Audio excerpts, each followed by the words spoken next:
Assalamualaikum warahmatullahi wabarakatuh. Ketemu lagi di YouTube channel Nelly Eka Jati. Apa kabar nih semua teman-teman dimanapun berada? Mudah-mudahan kabarnya pada baik, pada sehat, dan semoga kita semuanya selalu ada dalam lindungan Allah Subhanahu wa Ta'ala. Dan alhamdulillah di kesempatan sore hari ini Nelly tengah berada di kawasan Cirendang, Kabupaten Kuningan. Dan Nelly mau ngobrol-ngobrol, berbincang bersama salah satu terapis bekam yang ada di kawasan Kuningan. Dan seperti apa obrolan kita? Yuk ikuti terus kegiatan Nelly di kesempatan sore hari ini. Oke, sebelum kita ngobrol dengan terapis bekam di kali ini, Nelly mau ngeliatin dulu nih jalan tempat klinik bekam tersebut beroperasi. Nah, ini adalah Jalan Raya Cirendang. Nah, gampang banget ngelihatnya, tinggal ke sana aja. SMK Pertiwi Kuningan. Nah, tepatnya di depan SMK Pertiwi Kuningan. Nah, ini adalah arah mau ke Cirebon. Nah, kalau yang dari sini berarti arahnya dari arah Kuningan menuju Cirebon, ya. Nah, tuh kan jadi gampang banget nyarinya ya. Oke, yuk. Sekarang kita masuk ke tempat klinik bekamnya. Tepatnya ada di sebelah sana. Kebetulan di kesempatan sore hari ini lagi hujan guys ya. Oke, yuk ikutin Nelly.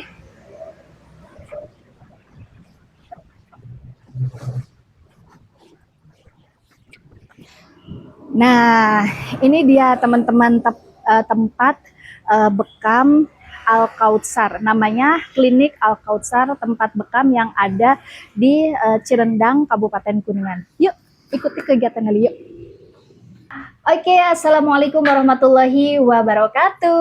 Waalaikumsalam warahmatullahi wabarakatuh. Ya, alhamdulillah sekarang kita sudah ketemu dengan salah satu terapis bekam yang ada di wilayah Kabupaten Kuningan. Oke, dan Nelly harapkan semoga kabar teman-teman semuanya pada baik, pada sehat, dan semoga kita selalu ada dalam lindungan Allah Subhanahu wa Ta'ala. Amin ya Allah ya Rabbal alamin. Oke, jika ada di antara teman-teman semuanya yang lagi pada sakit, kita doakan semoga lekas sembuh. Dan mungkin Nelly bisa sedikit memberikan solusi nih untuk semua teman-teman yang lagi pada sakit. Aduh, pengobatan yang bagus, yang cocok apa sih gitu ya. Nah, sekarang Nelly mau ngobrol langsung dengan salah satu terapis bekam yang sudah hadir di kesempatan sore hari ini. Kita kenalan dulu yuk. Assalamualaikum. Waalaikumsalam warahmatullahi wabarakatuh. Ya, Teh. alhamdulillah. Hatur nuhun, ini sudah meluangkan waktunya buat ngobrol sama Nelly di kesempatan sore hari ini. Dan kita mau ngobrol, berbincang-bincang kupas tuntas masalah bekam nih Mas. Oke, Nelly perkenalkan dulu, beliau adalah Mas Junaidi. Nelly biasa panggilnya itu Mas Jun. Siap. Dan apa namanya, kita akan ngobrol kupas tuntas tentang apa sih itu bekam, terus manfaatnya apa aja sih gitu. Nanti akan kita bahas di sini ya. Oke, dan jangan lupa nih untuk semua teman-teman di like, subscribe, komen, serta share YouTube channelnya Nelly Eka Jati. Oke, langsung aja nih kita ngobrol tentang masalah bekam. Sebetulnya orang-orang sudah banyak tahu mungkin ya, oh bekam itu ngeluarin darah kotor di apa namanya, di tubuh, kemudian bisa untuk menjaga kesehatan dan lain-lain. Nah, untuk bekam sendiri nih, apa sih itu bekam dan apakah memang ada hadisnya atau dalilnya nih Mas? Boleh dijelasin? Ya. Terima kasih. Alhamdulillah, bersyukur kepada Allah Subhanahu wa Ta'ala pada kesempatan kali ini. Kami kedatangan silaturahim dari Teh Nelly Eka Jati, dan pada kesempatan ini saya akan sampaikan tentang bekam ya. Iya, betul. Yang pertama, yang pasti bahwa bekam adalah bagian daripada tibun nabawi atau pengobatan Rasulullah Sallallahu Alaihi Wasallam, Nabi Muhammad Sallallahu Alaihi Wasallam, di mana awal mulanya dijadikan sebagai pengobatan oleh Rasulullah SAW adalah pada saat kejadian Isra Mi'raj. Oh, jadi betul. Kita selama ini pahamnya bahwa Isra Mi'raj itu adalah datangnya perintah sholat 5 waktu saja. Betul. Padahal pada saat Isra Mi'raj itu juga termasuk perintahnya daripada pengobatan bekam dari Allah kepada Nabi Muhammad lewat para malaikat. Di mana ketika Nabi Muhammad di perjalanan dari Masjidil Haram ke Masjidil Aqsa, ketemu dengan beberapa malaikat, pesannya sama.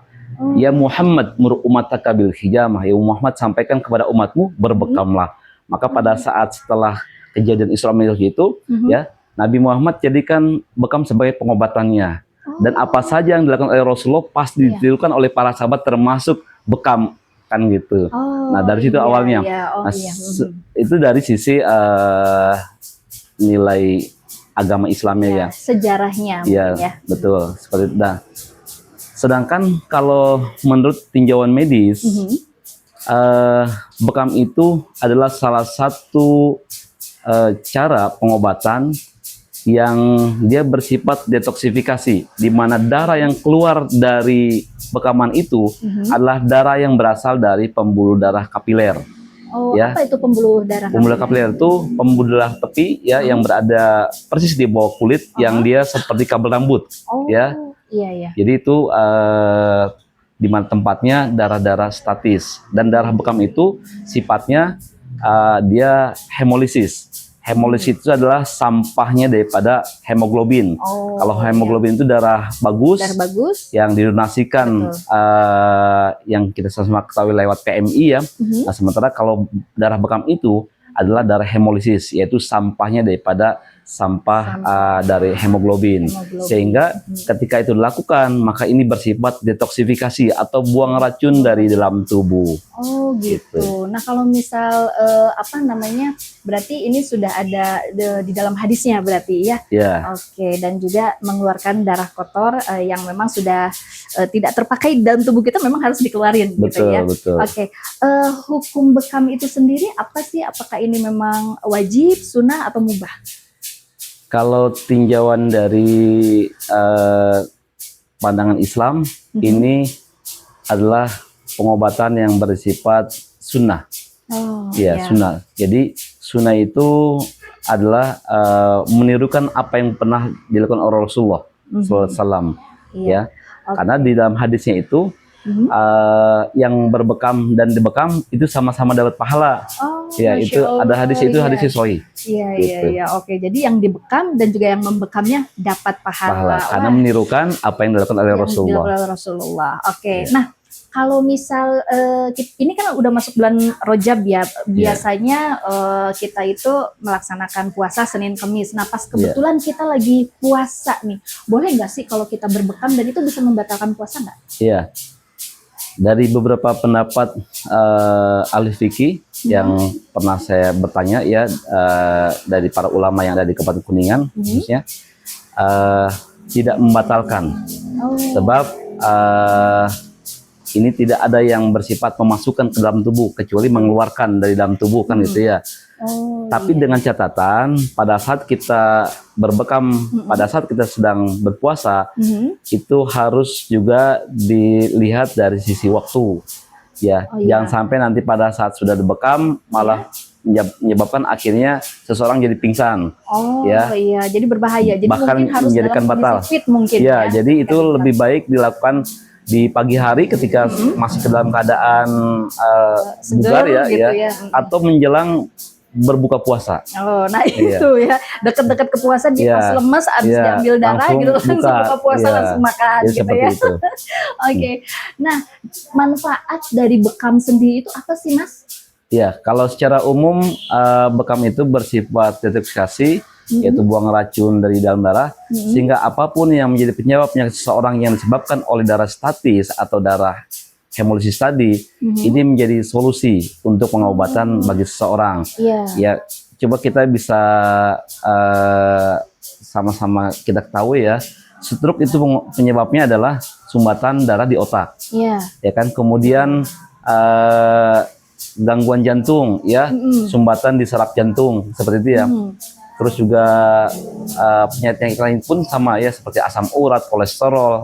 Itu juga bisa diabetes ya, itu juga semua kan penyebab dari darah, sehingga ini menjadi solusi. Dan dalam hadisnya kurang lebihnya kata Rasulullah, sebaik-baik pengobatan adalah bekam. Bekam. Iya. Oke. Nah, jadi solusi yang tepat ya untuk apa namanya ikhtiar untuk sembuh yaitu salah satunya di bekam. Nah, kalau misal untuk waktu sendiri kan kayak Kiwinan nih, kalau misalnya nikah Kak, cari waktu yang baik gitu ya.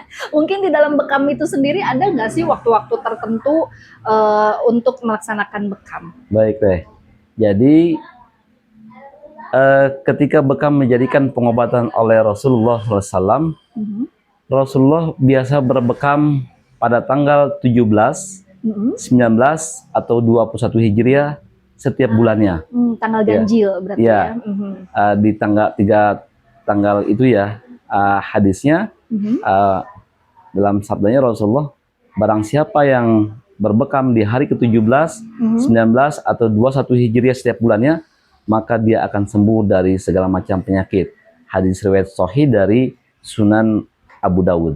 Ah, Masya Allah tuh. Jadi dicatat tanggal-tanggalnya. Jadi ada juga nih tanggal bagus untuk Ya, berbekam ya. Nah, kemudian tadi kan sudah dijelasin nih penyakit-penyakit yang bisa disembuhkan oleh bekam, salah satunya stroke, kemudian diabetes, kemudian tadi ada penyakit jantung juga. ya. Nah, kalau misal asam urat juga tadi udah disebutin. Kalau misal penyakit-penyakit kronis lainnya ada lagi nggak sih penyakit yang bisa disembuhkan oleh bekam ini? Iya. Jadi intinya semua penyakit yang berkaitan dengan darah itu insya Allah wasinnya bisa diobati dengan cara bekam. Ya, diobati dengan cara bekam. Kalau yang menyembuhkan Allah ya. Allah ya. Jadi gitu, seperti itu. Nah, tapi jadi catatan bahwa ada beberapa penyakit yang itu lebih baik dihindari untuk dibekam, seperti Apa aja tekanan darah rendah, Oh, kemudian juga orang yang sudah keadaan payah, Mhm. ya,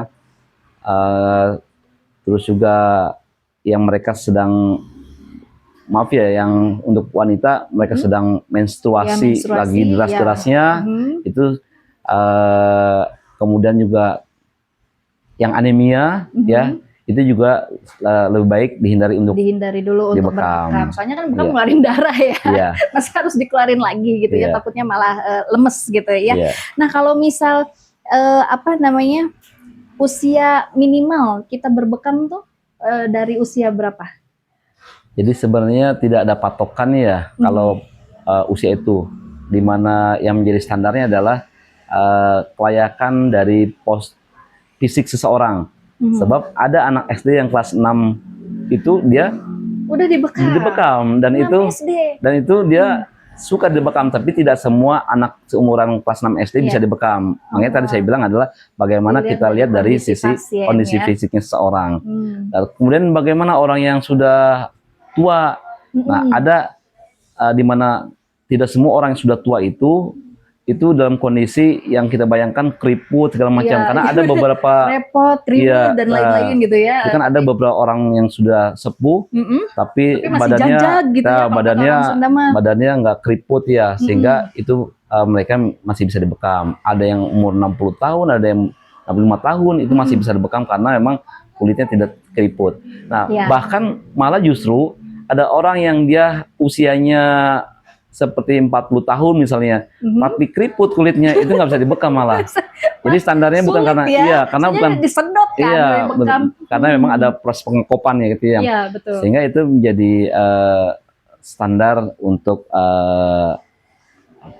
pembekaman. Usia untuk Iya. pembekaman. Nah, berdasarkan pengalaman, kalau yang paling minimal usia berapa nih Mas? Sama maksimal usia berdasarkan pengalaman Mas Jun sendiri? Iya, kita pernah ada klien bekam yang usia kelas 6 SD. Oh. Ya, perempuan. Kebetulan itu Sekitar 12 tahunan berarti ya. anak tetangga ya.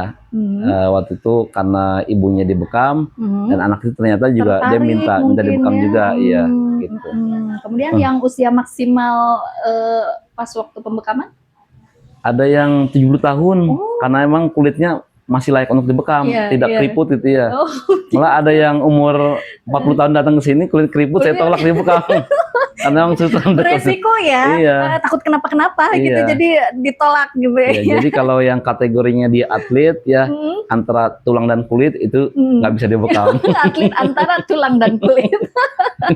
Oke, kembali lagi di YouTube channel Nelly Eka Jati. Jangan lupa ya di subscribe, di like, juga di komen serta share YouTube channel Nelly Eka Jati. Dan sekarang Nelly mau ngobrol lagi sama Mas Jun, salah satu terapis bekam yang ada di wilayah Kabupaten Kuningan, tepatnya di Jalan Raya Cirendang, di depan SMK Pertiwi, Masjid Ibrahim, Hakim Ibrahim. Hakim Ibrahim ya.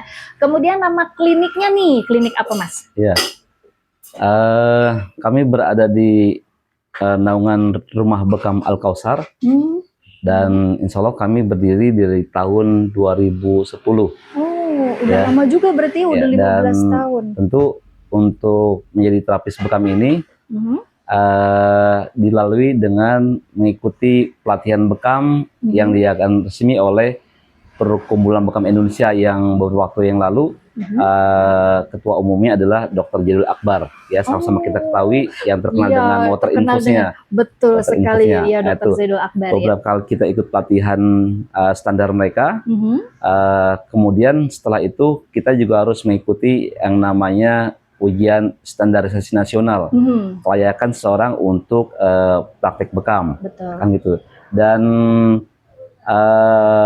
pelatihan yang diadakan oleh Perkumpulan Indonesia atau disingkat dengan PBI dan ujian standarisasinya itu menjadi salah satu prasyarat ya untuk kita dapatkan izin praktek atau rekomendasi praktek dari Dinas Kesehatan. Yang nanti surat izin itu dikeluarkan oleh Dinas Perizinan. Alhamdulillah, jadi sudah berizin ya. Jadi ini apa namanya, bekamnya sudah bersertifikat dan lain-lain. Jadi tidak usah diragukan lagi nih untuk semua teman-teman. Kalau mau pengen dibekam ya, nah kesini aja ke klinik Al Kausar ya. Dan ini wah, piagam-piagamnya nanti Nelly liatin ya. Nanti kita video satu-satu piagamnya. Biar semua teman-teman pada percaya ya. Oh ini loh apa namanya, klinik bekam terpercaya yang ada di Kabupaten Kuningan ya. Oke, kita ngobrol lagi nih masalah perbekaman. Nah, ketika kita habis dibekam gitu ya, mungkin ada anjuran atau larangan, misal nggak boleh makan dulu, misal, atau nggak boleh mandi dulu gitu. Iya. Untuk hal tersebut memang ada beberapa silang pendapat. Tapi kalau kami menerapkan di mana pertama yang kaitannya dengan apa saja sih yang tidak boleh lakukan sebelum bekam kan itu ya.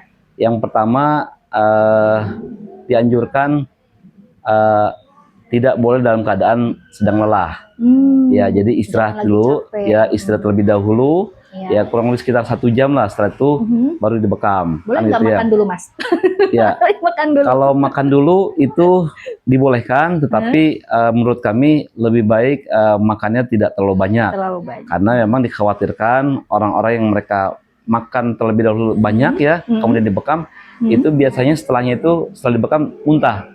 Tapi tidak selalu, tapi biasanya ada yang seperti itu. Nah, untuk kehati-hatian, maka dianjurkan sebelum bekam, kalau memang mau makan, ya makannya jangan terlalu banyak. Iya. Gitu, Dan kalau mau makan harus jauh-jauh, misal berapa jam sebelumnya aja. Ya, sebaiknya seperti itu ya. Benar. Walaupun ada yang mereka punya pendapat lebih baik dikosongkan perutnya untuk berbekam. Tapi memang faktanya kan tidak semua orang sama. Iya, benar. Ada yang mereka tidak kuat ya. Pada saat perut kosong dibekam justru malah nah gitu. Jadi mereka jadi akhirnya kunang-kunang segala macam. Yang itu potensinya adalah pingsan. Iya, benar-benar. Nah, kalau misal setelah bekam itu sendiri gimana? Boleh nggak sih kita langsung pengen mandi nih gitu, soalnya kan berminyak bla bla gitu. Iya. Jadi ada beberapa hal yang harus perhatikan pasca berbekam. Adalah yang pertama, menurut kami itu 3 jam setelah bekam itu tidak boleh mandi. 3 jam setelah dibekam tidak boleh mandi. Kemudian yang kedua, 3 jam setelah bekam, ya kurang lebih sekitar 3 jam setelah bekam, maaf ya, untuk yang suami istri hindari untuk berjima atau hubungan badan. Oh iya. Iya. Kemudian berikutnya setelah dibekam itu tidak dianjurkan untuk melakukan aktivitas yang berat. Ya seperti misalnya main futsal, main bulu tangkis atau pekerjaan-pekerjaan yang sangat melelahkan. Ya menurut kami kasih jeda sekitar kurang lebih setengah hari Oh, Setelah itu boleh melakukan melakukan aktivitas yang melelahkan seperti itu. aktivitas. Yang melakukan Boleh melakukan aktivitas yang aktivitas. melelahkan seperti itu. Oke, oke. Nah, jadi perlu diperhatikan juga nih setelah berbekam ya. Kemudian kalau misal kita nih habis dibekam misal, nah rutin untuk dibekam itu ada nggak sih, misal sebulan sekali atau 2 bulan sekali gitu untuk menjaga daya tahan tubuh lah minimal. Iya. Jadi ada pendapat yang tinjauan dari secara nilai Islam, ada pendapat yang tinjauannya secara medis.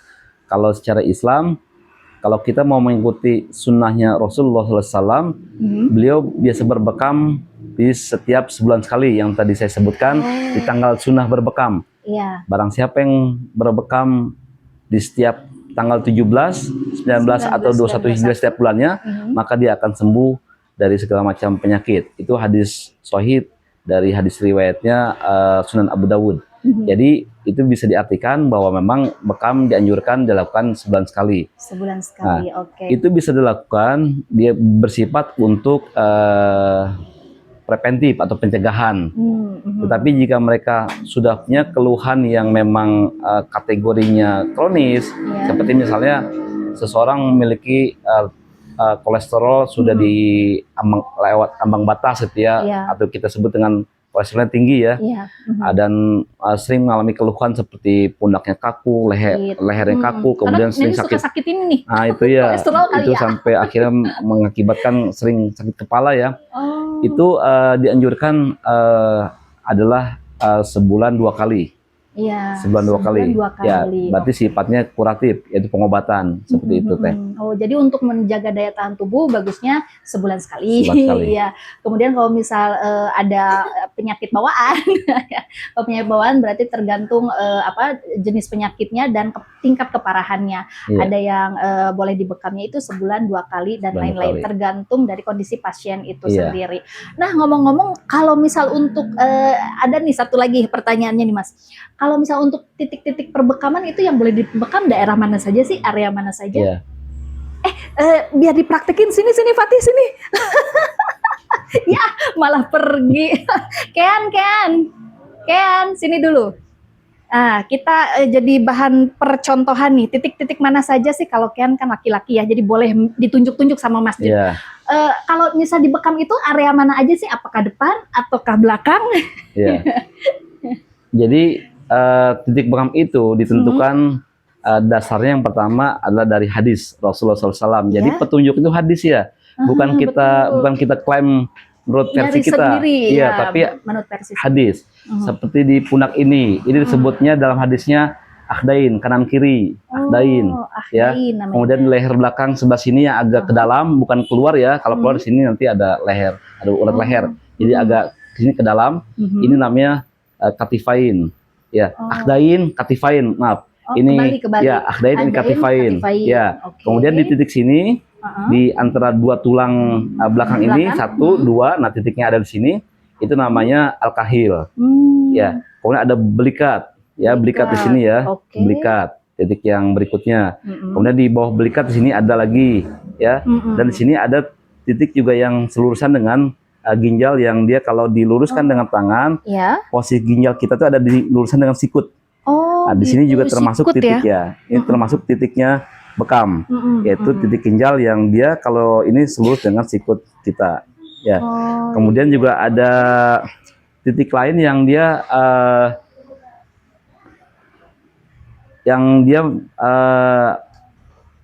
patokannya menggunakan namanya titik keluhan. Dan itu bukan titik larang bekam. Seperti misalnya di sini di betis, ya di paha belakang, di paha di sini ya di paha ya berarti di paha belakang. Kemudian juga area kalau area kepala itu di sini ya, area kepala di sini ubun-ubun. Ini titik sunnah nih. Ini termasuk titik sunnah. Hadisnya sahih. Dalam keterangan hadisnya kurang lebih menyebutkan bahwa di situ mengobati 100 lebih macam penyakit termasuk gangguan sihir. Pada saat dulu Rasulullah pernah disihir oleh orang kafir, beliau berbekamnya di posisi ini, di ubun-ubun. Posisi titiknya adalah selurusan dengan telinga kanan tengah kiri, kemudian ditarik di garis tengah, ketemunya di sini. Ya, ini namanya ala rosun, kan itu ya di hadisnya itu ala rosun atau Ya ala Rasul kan gitu ya. Jadi Ini pusatnya mungkin ya. ya. Bisa. Jadi ini titik yang paling pertama yang disukai Rasulullah untuk berbekam. Yang kedua di sini. Kalau di sini Al-Kahil ini di hadis sahihnya 72 macam penyakit ada di sini. Oh, Masya Allah. 72 macam Iya. penyakit di sini termasuk pada saat Rasulullah diracun oleh wanita Yahudi diberikan sepotong daging kambing. Oke. Perintah Allah kepada malaikat Mm-mm. waktu itu Rasul berbekam di sini. Walaupun sebenarnya Rasul tahu, cuma kan sebagai jadi pelajaran Iya, ya. betul, Ketika betul. kejadian itu jadi pelajaran buat kita. Di bawah ini mengobati 72 macam penyakit gitu. Namanya Al-Kahil. Oke. Kemudian titik yang depannya Yang depannya. itu titik keluhan. Di sini ada dada kanan kiri. Biasanya yang mereka punya keluhan sesak napas, batuk, kan gitu ya. Oh, jadi kalau sesak napas batuk di Di area sini depan. ya, di sini dada kanan kiri dan di tengah sini. Oh, bisa Ya di tengah sini ada juga sini. ya? Ini menuju kepada saluran nafas di paru-paru, sehingga ini juga menjadikan titik untuk berbekam. Oh, kalau Gitu. misal berbekam di area wajah sebetulnya boleh apa enggak sih? Rata-rata tuh ada yang di sebelah sini ya, Iya, ada yang iya. berbekam di sini. Jadi sebenarnya dulu pada saat belum ada kebijakan dari PBI, kita biasa berbekam pada titik di kening Iya. dan di kening dan Pelipis mungkin pelipis ya, Pelipis. kening dan pelipis ya di sini ya. Oh iya. Ya. Dan untuk titik sinusitis pun di samping hidung ini. Oh. Ya, gitu. kalau bekamnya sampai ke posisi sini dulu dijadikan sebagai bekam estetik. Ya seperti mengobati keluhan jerawat segala macam Iya, gitu iya. ya. Oh bisa ya. Dulu untuk- ya, Oh, dulu. Cuman dulu. sekarang Cuman sekarang. kalau belum dirubah ya oleh PBI-nya, Aha, kita dilarang untuk berbekam di area ini dan area ini. pelipis. Oh, Iya. mana Nelly kalau di rumah kadang suka dipakai kopan yang kan sekarang udah diperjualbelikan ya, Iya. bebas pakai kop di sini nggak apa-apa tapi harusnya Ya itu merahnya itu hilang 3 hari apa 4 Iya. hari gitu. ya nggak tahu waktu itu karena sepertinya memang hasil riset dari PBI ya, sehingga kebijakan itu nyampe kepada terapis bekam yang berada di naungan PBI untuk kita tidak berbekam, sebaiknya tidak bekam di area kening dan Kening pelipis. dan pelipis. Oh gitu ya. Oke. Terima kasih Ya, banyak. titik tangan juga ada ya. Oh iya Titik benar. tangan, Titik misalnya tangan. Oke, misalnya boleh. nih, oh tangannya kebas-kebas atau suka pegel, atau di sini suka pangkalangan ini kan suka pangkalangan ya suka ini misalnya pegel ya gitu ya. Iya, oke. Atau di sini linu misalnya. Ini ada titiknya ya di urat sini Oh. dan di pangkalangan sini. Ya. Oh, di situ ya. Sekalian saya mau sampaikan titik larangan bekam. Ini Ya, titik larangan bekam ya, ini. mesti hati-hati ya, sebab tidak semua bisa dibekam Ya. pada tubuh kita. Karena ada beberapa area yang memang kalau dibekam dia menyebabkan fatal ya. Yang pertama dari mulai atas, semua lubang ya, Ya. lubang telinga, lubang hidung, lubang mata, lubang mulut itu udah pasti nggak boleh dibekam. Ya. Kemudian agak ke bawah, Oke. di kepala belakang, punten.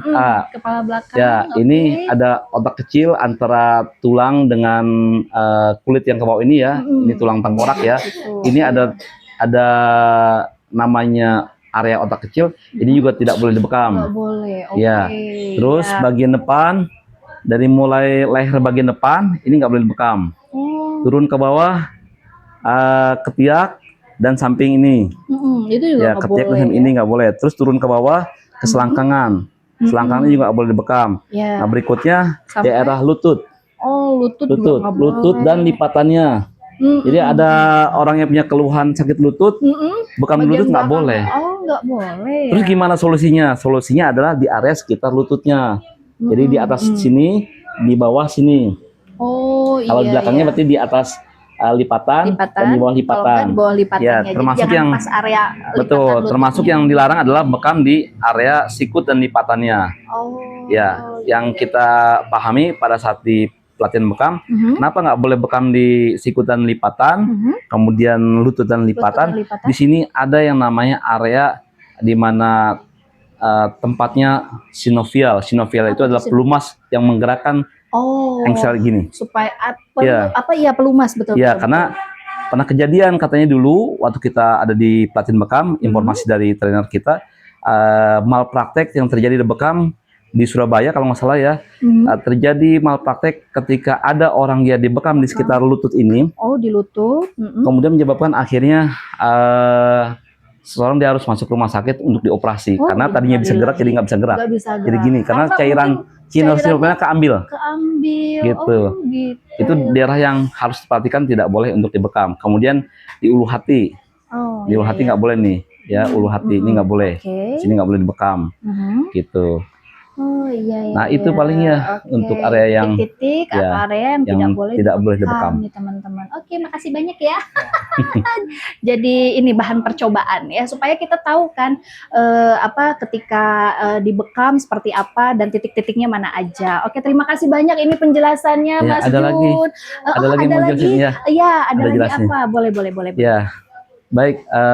Dalam kesempatan kali ini saya juga ingin sampaikan ada hal yang harus diperhatikan dalam praktik berbekam, di mana Ya. ini adalah pengobatan sunnah.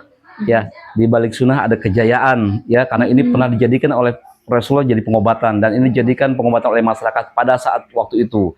Nah, tentu pengobatan yang pernah berjaya itu, dan ini menjadi bagian daripada Tibbun Nabawi, ya, pengobatan yang dibawa oleh Rasul, dan tidak ada yang salah yang pernah dibawa oleh Rasul, maka harus diterapkan bekam ini dalam praktek yang sesuai SOP standar medis. Nah, itu Ya. dia. Jadi harus sesuai ya. Sterilisasi alat, kenyamanan berbekam, itu adalah prioritas. Ya, sarung tangan harus sekali pakai dan harus menggunakan sarung tangan. Sarung tangan pun harus sekali pakai, buang.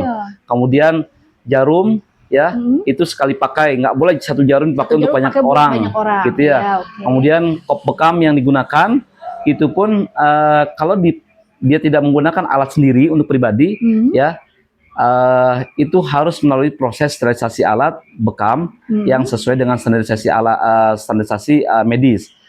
Yang terakhirnya adalah sampai masuk ke dalam alat sterilisator, di mana ini jadi ya ada alat khusus. alat sterilisator di mana ini berfungsi untuk membunuh daripada virus, kuman dan segala macam yang ada di kop bekam. Karena di ya, darah itu, ya darah gitu. itu dia ada virus segala macam. Karena ketika standar medis ini harus diterapkan dalam proses bekam, bagian daripada kehati-hatian untuk terjadinya penularan penyakit dari dua penyakit yang harus waspadai. Yang pertama adalah hepatitis, yang kedua HIV.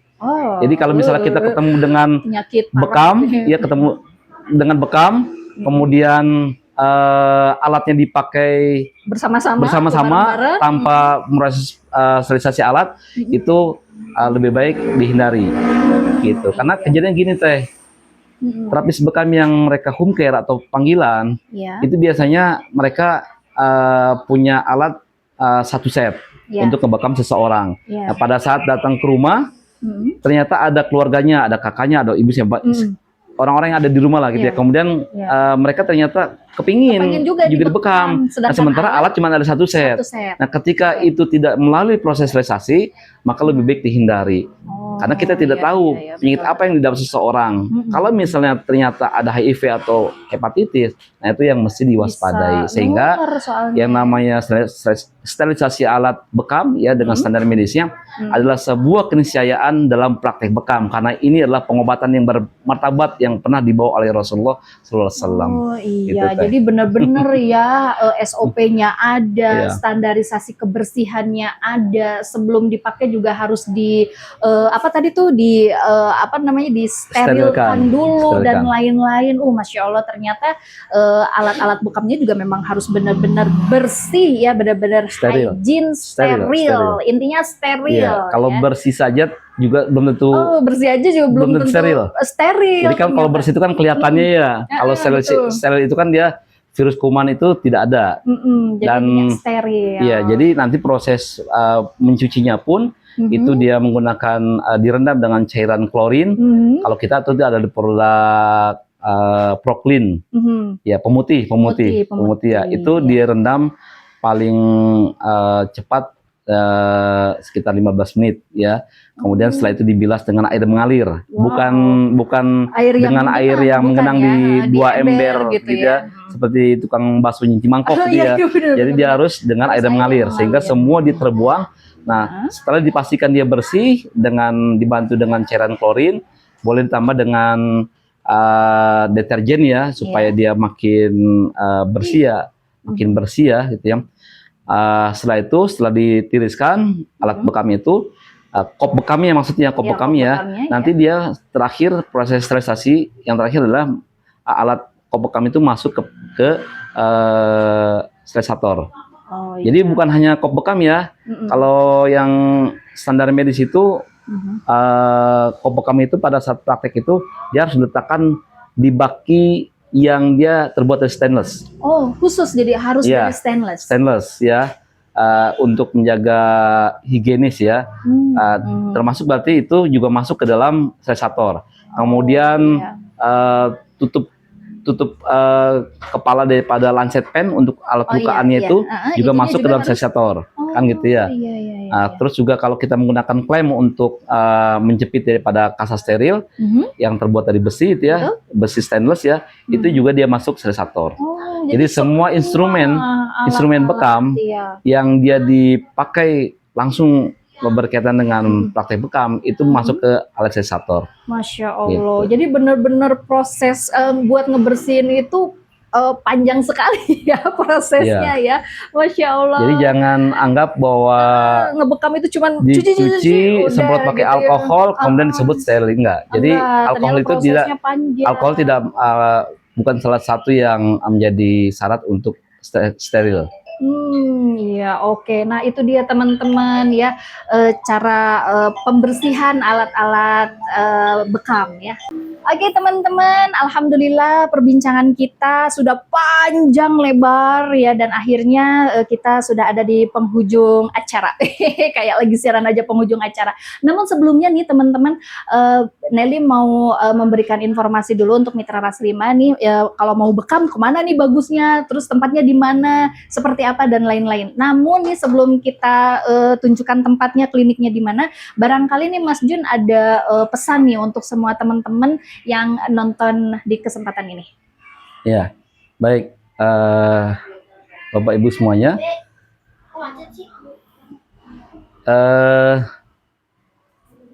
Bagi kita sebagai seorang Muslim, ya, jika kita sedang mengalami sakit, kata Rasulullah, jika kalian sakit maka berobatlah, tetapi jangan berobat dengan hal-hal yang haram.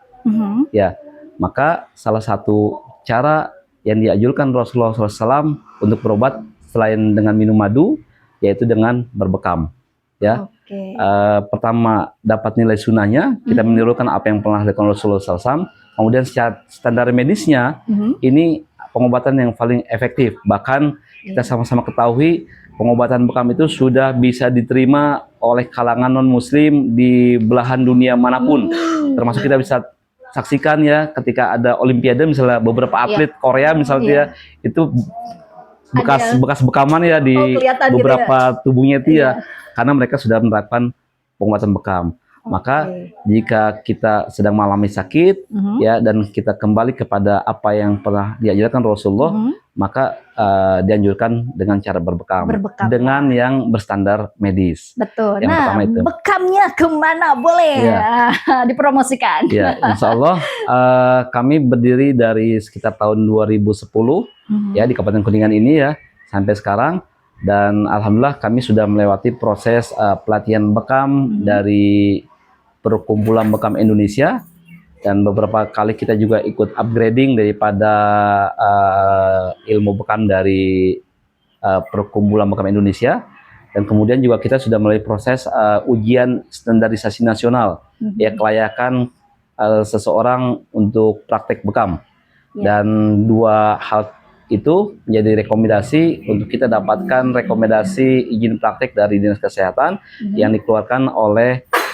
Dinas Perizinan untuk kita mendapatkan SPT, surat izin praktek ya, surat izin praktek untuk batra atau pengobatan tradisional. Nah, dan ini kita di Al-Kausar ya, rumah bekam Al-Kausar. Ya, rumah bekam Al-Kausar. Ya, rumah bekam Al-Kausar. Kemudian kalau misal patokannya nih, yaitu lihat saja Masjid Hakim Ibrahim yang ada di Jalan Raya Cirendang. Tepatnya itu seberang SMK Pertiwi Kuningan. Pokoknya seberang SMK Pertiwi, tinggal lihat aja, oh ada Masjid Hakim Ibrahim. Nah, nanti ada klinik rumah bekam Al-Kausar bersama Mas Jun. Mudah-mudahan mudah-mudahan bermanfaat ya. Terima kasih Ya. banyak Mas Jun. Insya Allah untuk di penjelasannya. websitenya kita ada yang paling teratas. Oh, ada websitenya juga. Ya, Masya paling teratas. Allah, Jadi kalau paling teratas. rumah- Nama websitenya apa nih? Iya, kalau kita klik Mm-mm. Pusat Bekam Ikhwan Akhwat Kuningan, itu kita paling teratas. Masya Allah. Jadi sebenarnya ada nomor gampang telepon kita, ada mapnya kita. Oke, boleh nomor teleponnya barangkali mau disebutin? Ya, Mhm. bisa dihubungi ke nomor 0899 44 86 849 untuk bekam yang laki-laki. Oke. Untuk perempuan bisa Perempuan. hubungi di nomor kontak 0821 2886 2473. Dan insya Allah Oke. kami praktek bekam dari mulai jam 9 pagi sampai jam 4 sore setiap 4 hari. Oke. Kecuali untuk perempuan ya hari Selasa itu libur. Oh, Untuk perempuan hari untuk perempuan hari Selasa libur ya. Tapi Ya. kalau untuk laki-laki monggo Ya. silakan datang ya. Jadi solusi tepat untuk penyembuhan insya Allah dengan berbekam ya. Ya. Oke, terima kasih banyak sekali lagi Mas Jun ya sudah mau hadir di kesempatan ini bareng Nelly, dan jangan lupa nih untuk Mitra Ras 5 atau untuk teman-teman semua subscriber penonton Nelly, kalau misal mau berbekam tinggal datang saja ke sini ke Rumah Bekam Al Kautsar. Oke, terima kasih sekali lagi. Jangan lupa di subscribe, like, juga komen serta share YouTube channel Nelly Eka Jati. Nelly pamit, terima kasih banyak. Wassalamualaikum warahmatullahi wabarakatuh. Waalaikumsalam warahmatullahi wabarakatuh.